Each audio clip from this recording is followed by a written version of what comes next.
In a world obsessed with rankings, two men dare to chisel greatness out of metaphorical granite, one wildly subjective opinion at a time. This show, every episode, we select four icons from a single topic and immortalize them in our own personal halls of fame. Subjective? Absolutely. Debatable? Always. Set in stone? Until next week. Welcome to the Mount Rushmore Show, where your top four says everything about you. I'm Mike Mintz. He's Joe Mintz.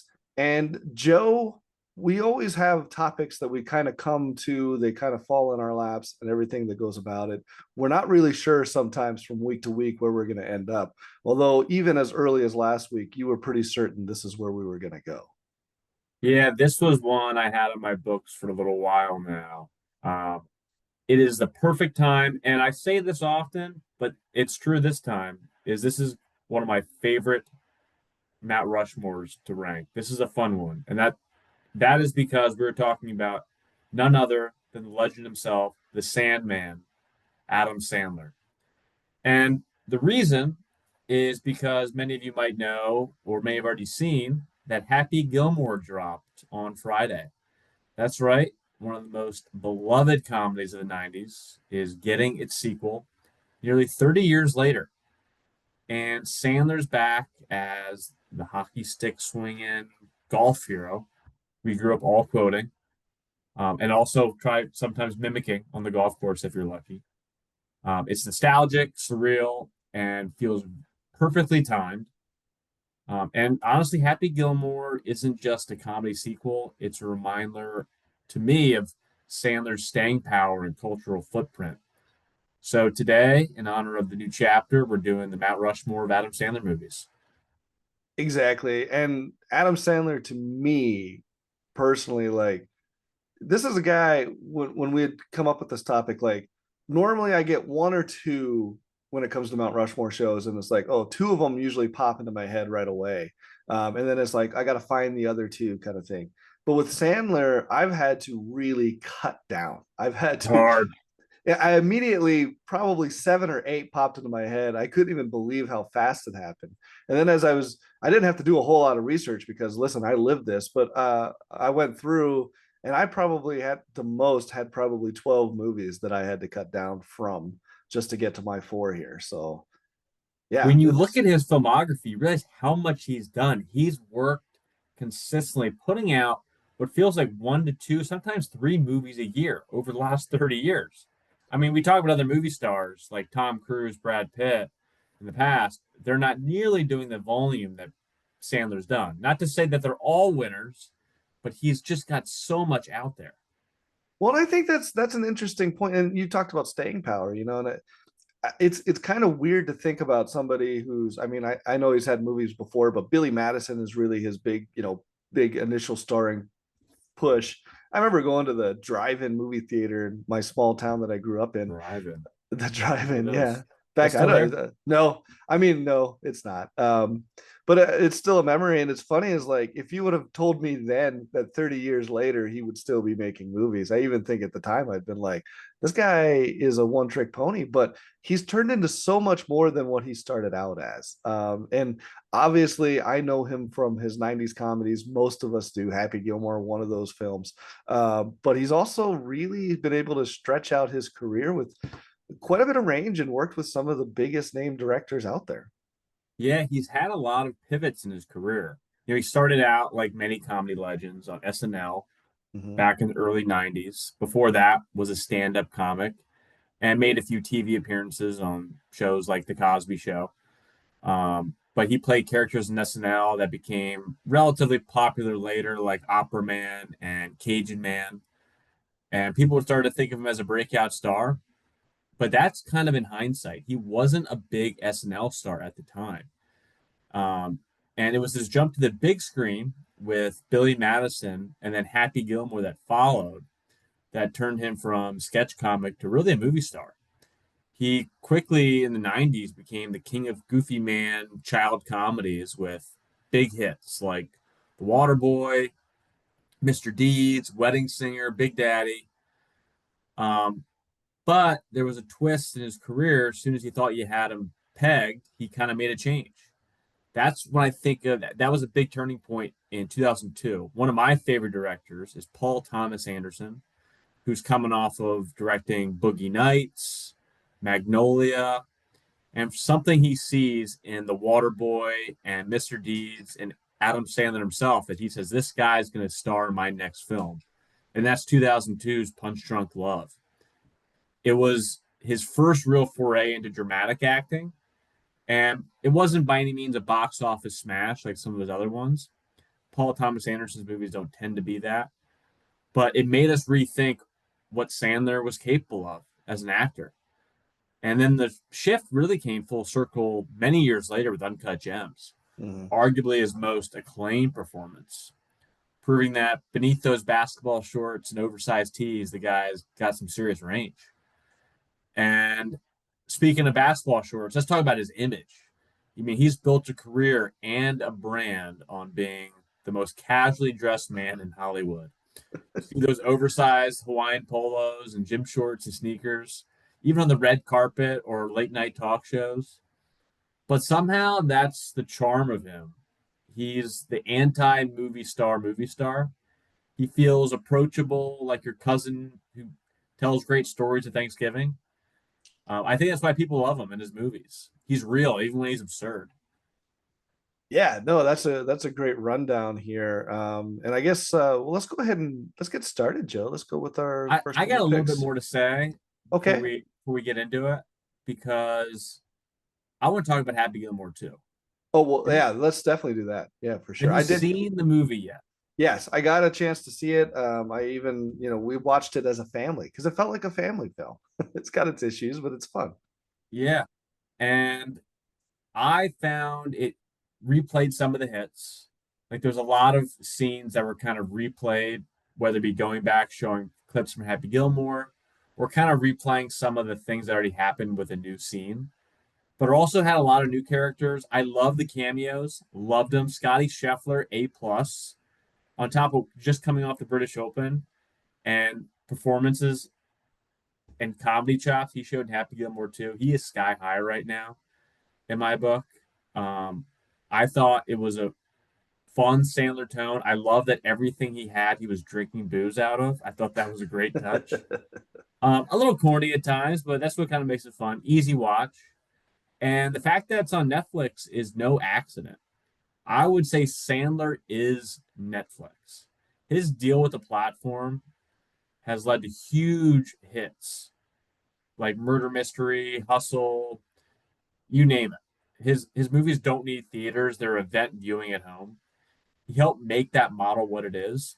So just to take you back, Netflix came off the scene as being the streaming service, the anti-blockbuster, right? You don't have to go to the store, deal with late fees, and they would have have users pay to just watch other people's movies and shows that they could get licensed to. They dabbled in original content with TV, if you remember House of Cards, and Oh then yeah. shows like Bloodline that were successful.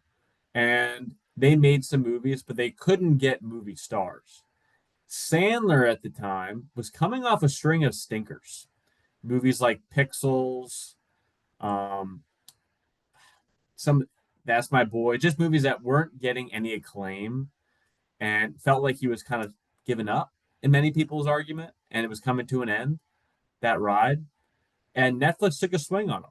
They said, we're going to give you a four-picture deal with a lot of money to make original movies, which was saying, okay, Sandler's career over. He's making straight to Netflix movies, which was a stigma, basically being a straight to TV movie guy. And he put out his first movie being The Ridiculous Six. I don't know if you've seen it. Oh yeah. Not a great movie, but it broke every Netflix viewing record ever. And then he put out a couple more, and each one got a little bit better than the other. And you realize how much people are obsessed with Sandler, and it changed the Netflix model. Now other movie stars followed suit. I remember Will Smith when he did a Netflix original called Bright. Brad Pitt did a movie called War Machine straight to Netflix. And now, if you're a movie star, whether or not you go to theater, Prime Video, Hulu, Netflix, Apple TV, it doesn't matter. Content is content now. It's changed the model completely. But Sandler was the first. So if Netflix has a Hall of Fame and a shrine, there should be a mural of Adam Sandler there for what um, it's done for its stock and what they've done for his career. Yeah, And it's oh yeah, keep going. no, go ahead. What's your thoughts? No, I was just gonna jump in for a second because it's an interesting bit of history, right? I mean, Sandler jumping over to Netflix, signing that initial four picture deal, and then of course the movies that come out initially, it's not necessarily they're the greatest, of course, but that's, let's be honest here, it's not like Sandler had great movies leading into those. Like you brought up some of the stinkers leading in, but also a lot of his stuff that was coming out even in his heyday, it's not like critics adored what Sandler was doing. You know, like I went back and read the Roger Ebert review of Happy Gilmore, and I think he gave him one, maybe 1.5 stars on that. The same with James with the Real Views reviews, and I think that's Sandler's always kind of, to me, always been the counterculture to the mainstream. He's always been irreverent. He pokes fun at what is supposed to be the stodgy, the mainstream, the people that are at the actual artists, if you will. And I think that's what made the first Happy Gilmore so great, is he was taking on golf, which at the time and even arguably today was very much about this straight laced type of situation. And Sandler comes in and his whole mindset is I'm going to wreck it, and he does it in such a humorous way that it's a lot of fun, especially as you watch something like that go down. And I think the same thing with movies, and that's just kind of his career for me. And so like whether or not these are great films from a critical standpoint is really irrelevant, because Sandler's always a lot of fun. Even when he's bad, he's fun. Yeah, I'd agree. His career has kind of been critics hate him, audiences love him, but he Yeah. doesn't care and doesn't matter. And last thing I'll say before we can get into our picks is he doesn't get ranked acting wise alongside the Pacinos or Cruzes of the world, right? But no mistake, he is a cultural icon. And he's not just a streaming giant. He's brought in billions at the box office. And he built an empire with his production company, Happy Madison, where he conveniently brings in everybody he has doing a cameo in fun destination islands. And he built an empire, and he's one of the big name actors to go all in on streaming to change the format and the way movies are consumed. Yeah, he certainly has. He's changed the game, and I can't believe how long, 30 years, something like that he's been making movies and making hits. I mean, Happy Gilmore 2 is probably going to be a big streaming hit. All right, Joe, should we get rolling here with our picks? Let's do it. You want All to kick right, it off? I'll kick it off. My number one here for on my Mount Rushmore for Adam Sandler movies, and I'm going with 51st Dates. And That was one I thought about. It's a good one. the reason I kind of, the way I kind of structured my picks were, I kind of went in ways that Sandler maybe doesn't change completely, but you start to see hints of things. And 51st Dates is probably this 2004. It's probably the first time that Sandler does a, an actual romantic comedy.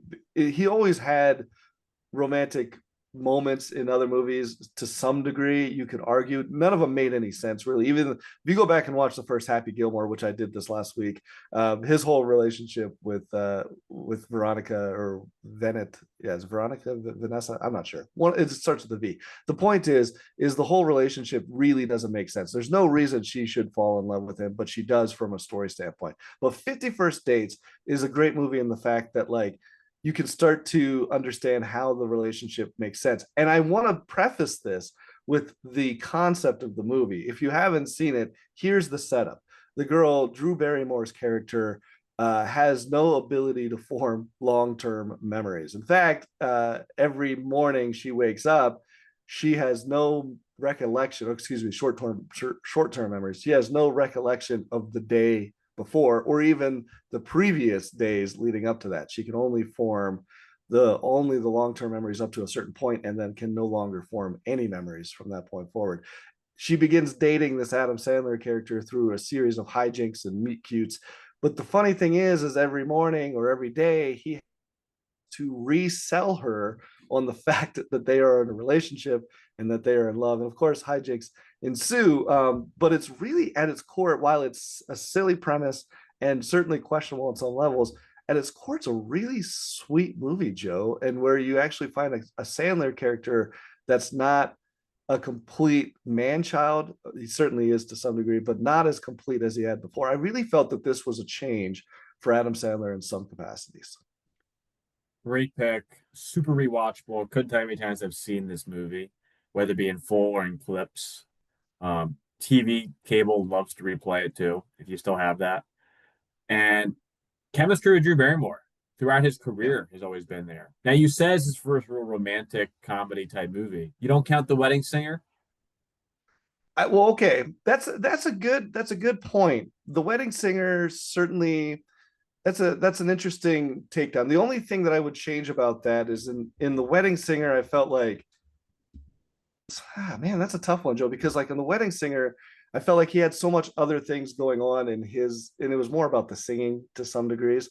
And the thing about The Wedding Singer, also Drew Barrymore, by the way. So you got the double connection there, but like Oh yeah. you I'm got shocked they haven't dated at some point in their career. you also have the song. That's probably what kind of sets The Wedding Singer apart, is the song at the end with the love song and stuff like that. So yeah, I'd say those two movies. Did a third one, was it Blended? I haven't actually seen it, but it makes sense. I mean, you're going to go back to The Well, and I think that's probably what makes 51st Dates kind of stand out, is like you have The Wedding Singer, and then a couple of years later, 6 years later, you come out with 51st Dates. I'd say those are connected movies, a 1-2 punch of his romantic films, romantic comedies. First Dates is great, but the premise is ridiculous. So It much is. work every single day Yeah. to have to make this person fall in love with you again or remind you who you are. I mean, Sandler, there's other fish in the sea. That's a lot to take on, man. But that's what makes it beautiful. Well, yeah, I mean, obviously, it's a high concept for a comedy movie, and you don't normally see that. You normally see just a bunch of situations that are set up, but this one that came in with the concept, which led itself to some really hilarious setups and situations. And I think that in lesser hands with some other comedian, I don't think it's going to work. I think Sandler is the payoff in 51st Dates, because he's able to take such a ridiculous premise and mine so much comedy out of it. Yeah, it's on my list. And another example of great side characters between the brother that's on steroids, his best friend who Rob Rob Schneider, Schneider yep. plays. Yeah, Um, it's perfect as far as, you're right. I mean, it's he's always been good about the fact that bringing other people in to give them moments to shine too, and yeah, take some of the Rob spotlight Schneider's a off great them. example of that. Mhm. He's like Deion Waiters off the bench, man, just nailing them. So that's my first pick, Joe. What do you got? Well, we already talked about Happy Gilmore too, so I'm going to start with the one that made him, and that's Happy Gilmore. This one was a no-brainer. It's the definitive Sandler film. He was still fresh off SNL, and Happy Gilmore solidified his style. Absurd, rage-filled, strangely heartwarming, and it grossed a good amount of money, 41 million on a $12 million budget, and it spawned countless quotes. The price is wrong, you know. Yeah. Bob Barker, rest in peace. Gave us one of the greatest fight scenes in comedy history with Bob Barker. Great cameo, but have to give a nod to it. This one was when I curated my list, the one that was solidified. In fact, it actually made my sports movie Mount Rushmore, if you recall. Yeah, I would have been surprised if you didn't put this one on there. And Happy Gilmore, I enjoyed Billy Madison as a young person. But Happy Gilmore was the first time I think a lot of people started to go, oh well, actually this guy might actually have some talent. He can actually make some decent movies. And it's a really good film. I mean, yeah, it's silly and it's dumb. But it's one of those ones you can go back and watch and watch and watch. And there's so many little things and so many great minor characters, from the heckler on the golf course to even famous golfer Lee Trevino shaking his head throughout the movie. But I mean, to And me, Shooter McGavin, come on, man. Is there a I better was gonna villain? I was gonna say Shooter is the iconic villain type, and then of course you have the trainer, and who better than Carl Weathers? Apollo Creed I know. with a wooden hand. All in the So hits. it's yeah, so it's one of those all time great movies. And one of his, I think that was the one that really kind of shot him into the mainstream. Yeah, Billy Madison, then that followed took off. Now studios can show he can put out a film that people will go to see. We can take shots on him. Joe, I'm actually going to share this one with you. I love Happy Gilmore, and it's one of those iconic films. It's funny. It was funny as is like there's so many shots of his long drive, and if you haven't ever seen Happy Gilmore, it's all about his ability to bash a golf ball as far as he can take it. And they do so many great shots of the ball traveling through the air. But it's funny is like every time it's really well done and it's just exciting to watch. Plus some great side characters we didn't mention, like Ben Stiller's Hal Al playing Elf. yeah. Now you just pulled landscaping duty and so many great one-liners. And that's one of those things I think modern movies is missing is movies, especially in the 90s, felt instantly quotable or forever quotable. Like people would say those lines to you and somebody would start one and everybody would start rolling with them. And I feel like we've lost that at some point, but those one-liners in that movie were outstanding. So yeah, we share that one on our Rushmore, Joe. Cool. So you're on number three then. I guess I'm moving down to number 3 here. So I need to, I don't know where I put it. Oh, there it is. Oh yeah, I forgot for a second, but I'm back. Big Daddy is my number 3. So, and I'm going with Big Daddy again. Like I said, I wanted to do a look at how things over Sandler's career change a little bit. And I was rewatching Big Daddy actually just this weekend, and almost everything he's done lately, it feels like very family oriented from him. I mean, like he's always had big families, like you think of Grown Ups and some of those films, and even this latest Happy Gilmore, where it's all about him being a dad and having families and people around him. I think this kind of idea for him kind of starts off in this movie Big Daddy in 1999. Again, another bizarre concept comedy film, and where he ends up taking ownership or adopting a child that he actually has no legal right to. He kind of lies about it, and ends up as a 32-year-old. I guess the best word would be slacker, a person who doesn't even have really a job. Toll booth Um, collector, man. That's yeah, not his ambitions weren't rising in that. yeah. Here's what's great is we always viewed Sandler as a man child. I mean, I think that was the biggest way that critics always kind of slammed him is, oh, Sandler's just playing a man child. And what made Big Daddy great is, okay, what happens when a man child has an actual child? And what you see in that film is the character of Sandler. Essentially, he's always playing himself to some degree, trying to take care of I think a 5 or 6 year old kid. And what's great about it is we watch him struggle and all of the challenges of what it's like to raise children. But you get to see somebody who has absolutely no built-in ability whatsoever and not even really a strong desire to do it. But what's the best part about the movie is a lot like 51st Dates is it's got this sweet core heart to the film where you can't help but go, yeah, he sucks at it and he's terrible at it, but he's trying. And there's something to be said about that. Love this movie. We're gonna share this one, Mike. If you don't want to go to Hooters after watching this movie, you didn't really get the whole point. Him and John Daly have a Oh yeah. special place in the Hooters Hall of Fame. And John Daly, in fact, has a pretty funny, decent role in Happy Gilmore too.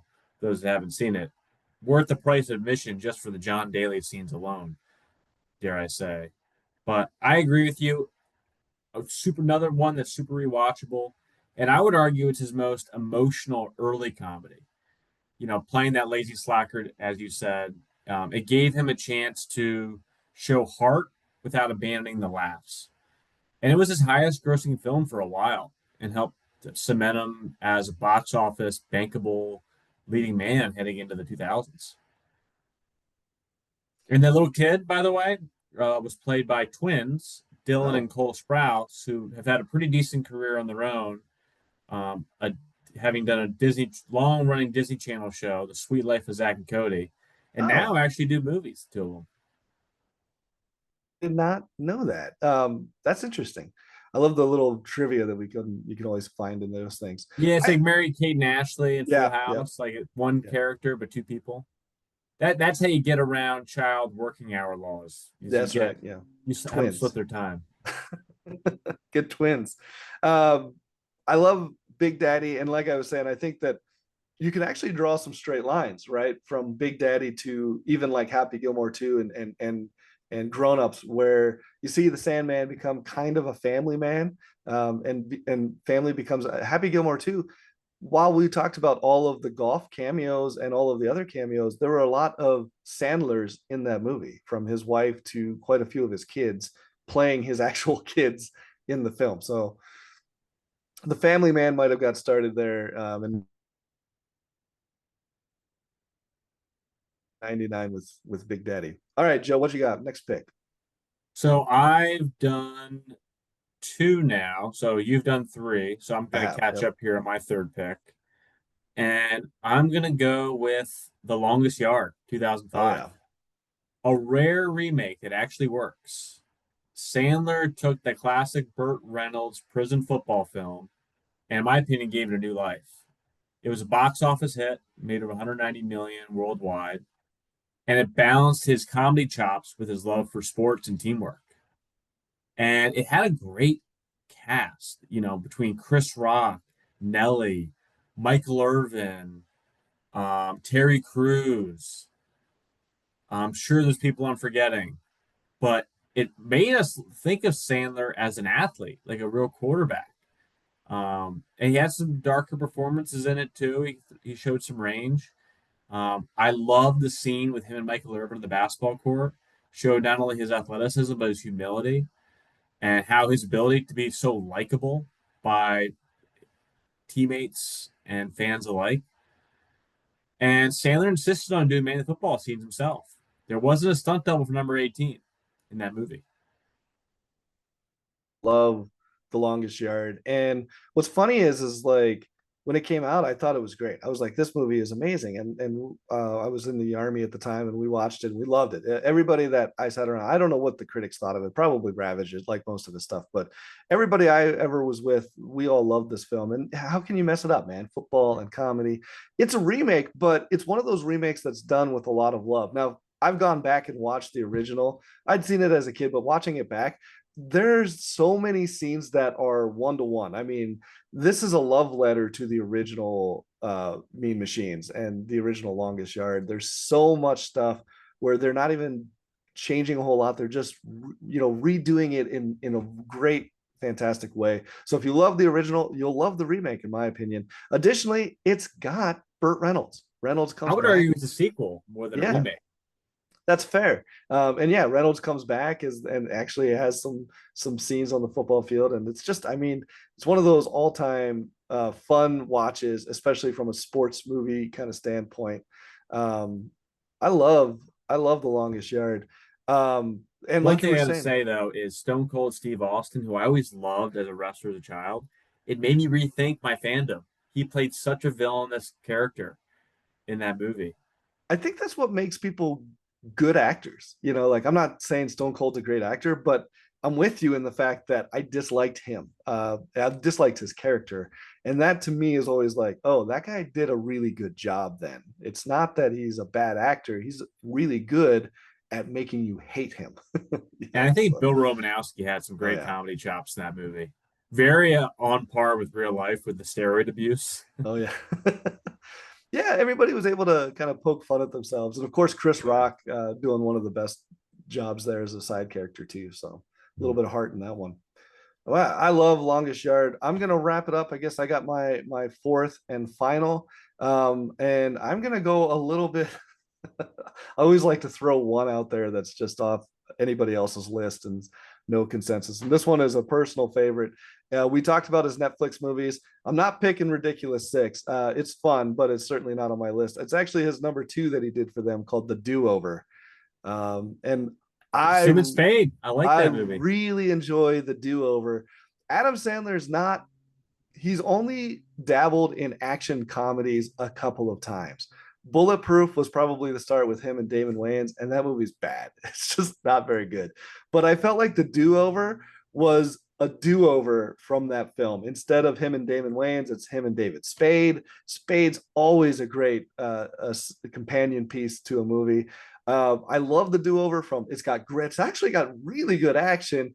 It's got lots of comedy. And here's the other thing: it's got a lot of the Sandler edge that we've seen go away over the last 10, 15 years. That was really the last of his real edgy stuff that he would do, where you go, man, that's not something you can watch with the kids. That is one that you throw on, R-rated action comedy, and it's got some laugh out loud moments. And to me, it was the height of what he was doing with Netflix. Yeah, that's a sleeper. I bet a lot of people listening to this haven't even seen the movie. But They should. to their grin, it is available to watch on Netflix right now.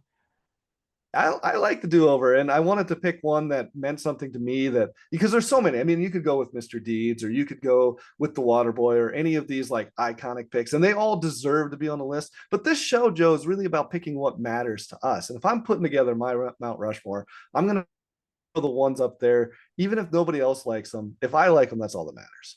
Yeah, I remember seeing the movie and I liked it. And I thought, okay, I haven't seen a Sandler movie I liked in a while. Ridiculous Six, I couldn't get through. I didn't like Sandy Wexler. Like he made No, some stinker. I didn't like Pixels. But I'm like, I like this. Okay, I'm getting the mood for Sandler again. He's coming back. But I wouldn't put on my Mount Rushmore and call it as rewatchable. I haven't seen it since. I just remember seeing it and being like, I liked it. But it's a unique pick, Mike. Props to you for putting that one out there, not going with one of the no-brainers in my mind. But didn't make my list, but I could appreciate the movie as being quote unquote good. yeah, and as a sleeper pick, if you haven't seen it, I mean, here's your recommendation. Now, understand it's a hard R action comedy, so go in with that mindset. Well, my final pick is a bit darker. This was a full pivot for Sandler at the time, and that's 2019's Uncut Gems. Oh yeah. This was Sandler in chaos mode, loud, erratic, dangerous. He portrayed Howard Ratner, a gambling addicted jeweler. It was electric. Critics and fans were stunned. He didn't get the Oscar nom, but it was a career defining moment that definitely demanded respect. And when you watch the movie, you're in eggshells and anxious the whole time. It's just a guy that can compartmentalize every bit in his life and throw a million balls in the air and be able to be present with everyone. Um, it's hard to rewatch. I wouldn't call it because the anxiety it gives you while watching it, even when you know what will happen. But man, is it good! When you are watching it, you are in that movie, and that's a credit to honestly the filmmakers too, Benny and Josh Safdie brothers, who made this movie with Sandler. And when they originally poached him, he was unsure, why would I work with these guys? And when he saw some of their older films, like Good Time with Robert Pattinson, he was bought in. Let's take a swing at this. And they've worked together since. Josh Safdie, one of the brothers, directed his most recent stand-up special. And Benny Safdie actually played the protagonist villain in Happy Gilmore too. And I think I've heard that three of them are in development for a new movie, which I can't wait for. I struggled with Uncut Gems in the best ways. I don't know if that's I think you kind of brought it I up. think that's an apt description of how you relate with the movie, which is honestly what makes it so great. Yeah, it felt like a man walking a tightrope that was made out of razor blade wire. Like it was insane the levels that he would go to, the character would go to continue to do what he was doing. And at the same time, you're sitting there watching, you pulling your hair out, just going, well, first of all, he's in so deep, there's no getting out initially, anyways. And everything he's doing to just basically stay afloat is home run swings left and right, hoping for the best and somehow pulling some of these things off. And the whole time is just one of those, yeah, pressure cookers as a watch. At the end of the day, it's kind of like that idea of, you don't have to like the movie or even like the performance, but you have to understand that the only way somebody's going to get that emotion out of you is if they're doing a really good job. That movie is not only well written and well paced. I mean, it is paced. But the second part about it is Sandler's performance is so good at him somehow keeping his anxiety at bay, at least on the surface. but you just know that's a duck on the water, right? I mean, on the surface, everything looks fine, but you know those underneath, those feet are paddling a million miles an hour just to stay afloat. And that's what it felt like. Yeah, and it's hard for Sandler because he's coming off of his comfort zone, right? He's doing the Ridiculous Six, the Do Over, Sandy Wexler, movies that he produces. He has all his friends, and he plays relatively a character he's comfortable playing, right? Now he's being pulled into a whole different world in a chaotic city, in a chaotic script, in a chaotic film set. And he wore fake teeth and studied real New York jewelers to nail the part. And he's even said publicly it's the most stressed he's ever been filming a movie. So I'm shocked that he was capable of doing this, having been 10, 15 years of just staying in one lane, pivoting completely. And it's changed his career. He's done some other interesting work since then while throwing in his Happy Madison movies, like movies like Spaceman, for example, recently came out, that he can show some dramatic work when he needs to. Yeah, I think you're right. It's like Vince Carter adding the jump shot, right? At a certain point, at a certain age, you have to put something else in your repertoire Yeah. You to don't use it, you lose it, is what they say. to make sense out of it. And Sandler's shown his dramatic beats. You brought up Punch Drunk Love, still playing kind of a man child, but with a different spin on it. But Uncut Gems to me was the first time I actually saw Sandler as somebody that wasn't Sandler. He just felt like he was that character. He wasn't playing somebody else. I think that is going to be the start. I know that was a couple of years ago, but I think you're going to see every now and again. I think he's going to put something on like that that's really going to blow us away, or at least take some big swings at it. Yeah. Well, there you have it. Mount Rushmore Sandler movies got through it, and there's a lot of honorable mentions in my world too. Um, That's the tough one, right? Is like there's so many that somebody else is going to have a completely different four out there. yeah. Well, from man child to serious actor to streaming pioneer, his career is one of the most surprising and endearing in modern Hollywood. And he may not be traditional leading man, but that's the point. He's our leading man. He's hilarious, emotional, chaotic, and somehow relatable at every step. Whether he's hitting the green or losing bets on NBA games, he's always 100% Sandler. So if you haven't already, I would grab some snacks, throw on your comfiest gym shorts, and go on Netflix to watch Happy Gilmore 2. The legend has still got it. I also highly recommend watching the new one. It's the Sandman. I'm just happy he's still around 30 years later and we're still kicking. I hope he does another 30 years. Well, you've heard our picks, but the real question is what would you carve onto your mountain? Until the next episode, he's Joe Mintz. I'm Mike Mintz, and this is the Mount Rushmore Show.